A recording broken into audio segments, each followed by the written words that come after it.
Hey guys, Scott Grossberg from Thinking Magically here, and I want to share with you a really fun technique that I've been using with the Vitruvian square. And before I actually show you all the details and teach you the secrets to what I'm doing, I want to share with you how this all came about.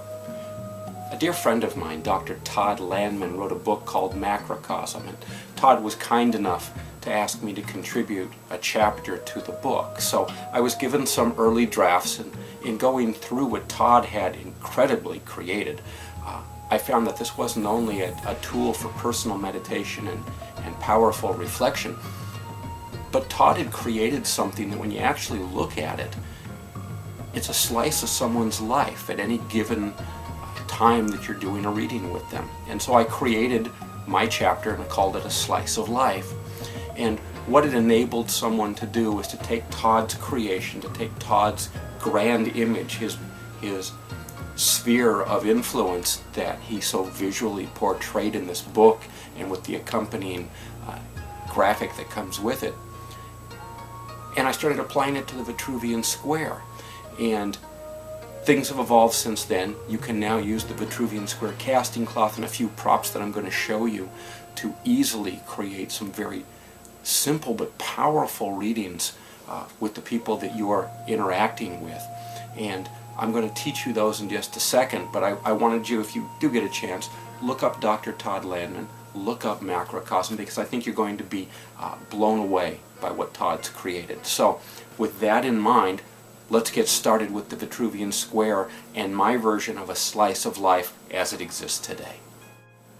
So the slice of life technique first and foremost starts with the Vitruvian square. Now, I happen to use the Vitruvian square casting cloth because it's obviously easier for the people I'm working with to visualize the square, the 9 places of power, the number 0, and it's rather large, so it makes it easy to do the technique I'm about to show you. You don't have to use the casting cloth. You can just visualize the Vitruvian square as I outlined in my book. You can lay out the deck of shadow cards in 9 places, or the tarot cards that you happen to be using, or any other oracle. But ultimately you want to create a map, a treasure map, for your participants to be able to use and understand and visualize. Now, in addition to the Vitruvian square matrix, I use some props, and in the blog itself I'm going to explain why the matrix, the Vitruvian square, works. I'm going to explain the symbolism of the props I'm about to show you. But very simply, I'm using chess pieces, and primarily I'm going to use 3 of them. First, I have a king and a queen, and depending on whether my participant is male or female, that's the one that I'm going to use to represent where they are and who they are and what's going on right now. Now, in addition to that, I have a knight piece. The knight represents very simply where people have come from. You can see that the knight is charging and getting ready to take action. And then finally, I'm using a rook or castle to represent where someone ends up, their place of safety, their sanctuary. Now, the first thing that you're going to do is decide whether you're going to use the queen or the king to represent your participant. In this example, I'm going to use the queen, and all I'll do is let the participant look at the Vitruvian square. I hand her the queen, and I simply say, "Where are you now? Where on this map do you see yourself?" And I hand her the queen, and she places it down. Now, let's just assume that she places it in place of power number 1. Then I will hand her the knight. And without any explanation, I simply say, "And where have you just come from?" And she takes the knight and she places it down somewhere on this little treasure map. And let's again, for sake of example, assume she's put it in square number 5. Finally, I hand her the castle and I say, "And where are you going?" And she takes the castle and places it down on one of the squares. And let's just assume she places it in number 2. And so, again, to recap, the first thing she's done is taken the queen and she's placed it in square number 1. The second thing she's done is taken the knight and placed it in square number 5, and then finally she's taken the castle and placed it in place of power number 2. This creates the backdrop for the reading that we're about to give. With these 3 pieces alone, you can do a complete reading. Now, I'm going to expand on this for you in a minute, but again, with just these 3 pieces, you have a complete analysis. For example, your spectator placed the queen in place of power number 1. In the Vitruvian square system, those are beginnings. That means your spectator believes that she's starting over. She's starting something new.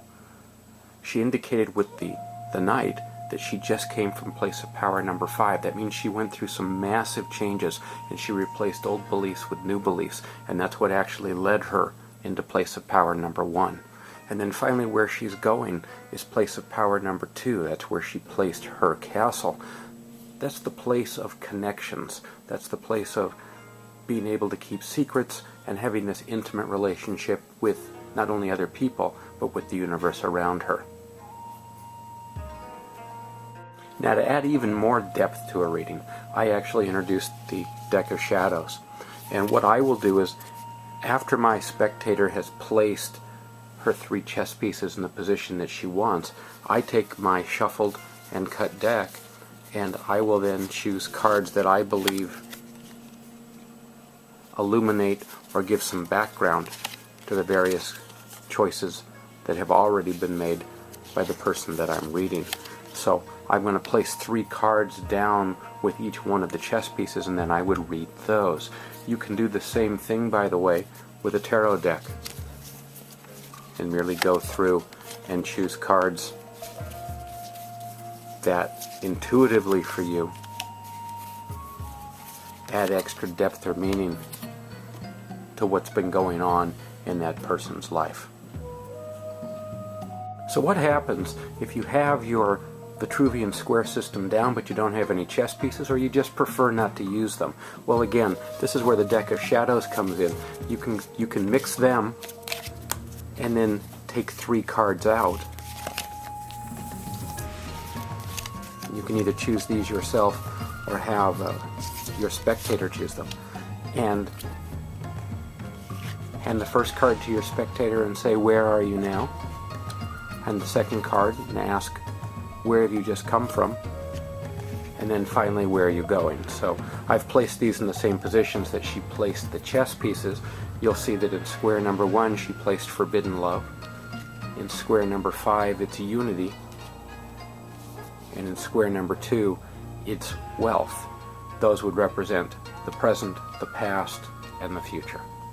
You can of course do the same thing with tarot cards, and I'll just give you a quick example here.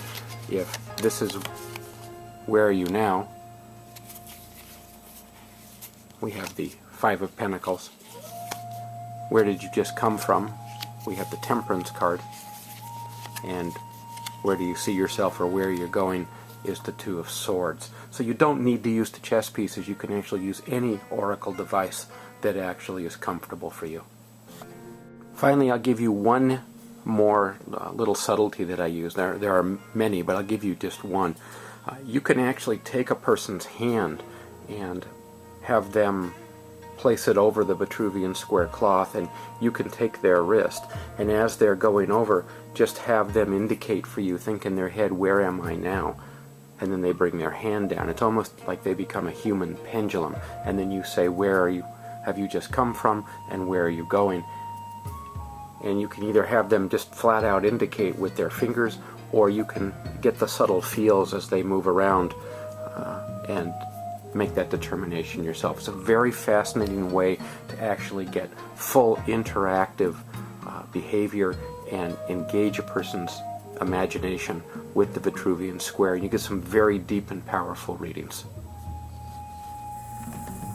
Well, there you have it. I hope you've had as much fun learning the slice of life technique as I've had putting this together for you. This is an incredibly powerful technique that you can bring to your readings, and will add a lot of fun, not only for you, but for the people that you're reading. If you have any questions, you can always reach me through Facebook. You can go to my website, and you can certainly email me. So, stay magical.